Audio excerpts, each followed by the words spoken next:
Taiyaki is a popular Japanese fish-shaped cake filled with sweet red bean paste. It is one of Japan's most beloved street foods and festival snacks. Today, let's make fresh taiyaki from scratch. Measure 120-gram taiyaki mix, 100 ml water. Mix well with a spoon until smooth. Apply oil generously to the entire mold. Be sure to cover both the fish shape and the outer edges.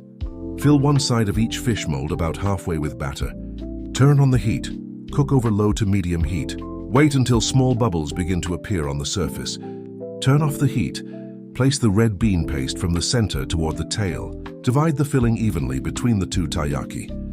If you'd like extra filling in the tail, gently spread it out. Pour more batter over the red bean paste. Cover it completely, including the tail section. Be careful not to overfill the mold. Close the taiyaki maker. Cook over low to medium heat.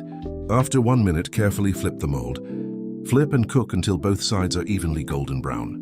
Avoid burning the taiyaki. Your taiyaki is ready. Enjoy your freshly made Japanese sweet treat.